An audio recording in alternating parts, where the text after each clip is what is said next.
this tape, they're making a tape, to understand what's happening. This is the World Music Class, 2 o'clock Eastern Arizona College. And so we've been talking all semester about how music works, and specifically how music is related to the humanities, which of course is strongly related, and how it's historically related to how our society runs. Well, jazz is too. Jazz is a little bit different, okay? We all have a classical background, we'll talk about that in a little bit, but it's all about putting it together in a more informal kind of setting. So for example, in our little jazz band, the important member is the bass player, okay? This is Ted Oberg, he plays bass.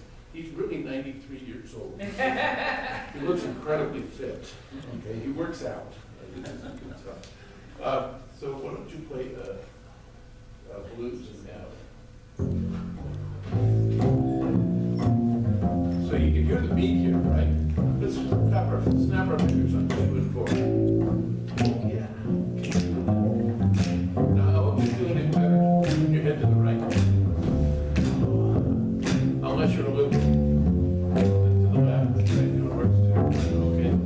So we can feel the beat, and without the bass player, it's really painful to play jazz, exceptionally so.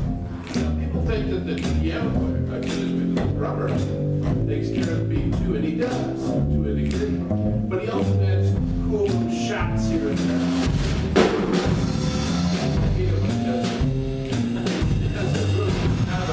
Making it more interesting. It becomes more interesting when he does little shots here and there. Now, as a piano player, it's my job to make sure that the fuel is on there. You wouldn't know that, but back when they had trains, they used to put the coal on. Okay?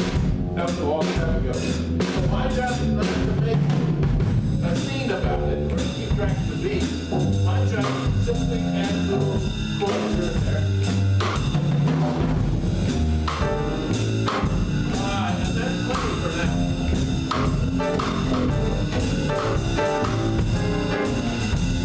Just add little things here and there. And my favorite part is when I get to add really cool chords. Now I have Jessica and Kay, and they'll go ahead and play some stuff for us. What of you is first?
Always has to have the last word. Okay?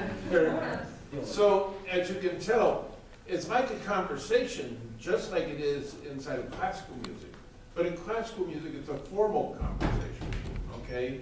If you were going to make a large presentation for thousands of people, you would probably write things down, okay? Because you'd want to make sure that it was right. But if you were going to have a conversation with your buddy, okay, you'd say, hey, how's it going? And who knows what he's going to say? Who knows how you're going to respond, okay? And that's the same thing here. We are communicating back and forth. the older gentleman is giving wise advice to the younger lady. And she's saying, forget you, buddy. And she doesn't what? But anyway, that's kind of how jazz works. Jazz comes in so many different kinds of forms. We thought that it would be interesting, of course, to lecture about jazz, but what's even more fun than lecturing is to actually play it, so you can hear it and you can feel it. Now, here are the rules for today. If you would like to ask a question after we're done playing, that would be nice, okay, or if we're done playing, then please ask a question. We really want you to know something interesting about our backgrounds or how jazz differs from other art forms or things like that. Okay, so if you have a question, just raise your hand, we'll do that. Before you have a question, we're going to play old-fashioned Ray Charles tune called Georgia on My Mind. And hopefully this is going to be in a very bluesy kind of feel. So because it's a bluesy kind of feel, the drummer is going to be playing like an old-fashioned triplets, and you'll see what the bass player does, and depending on what they do, that's what I'll do too, okay?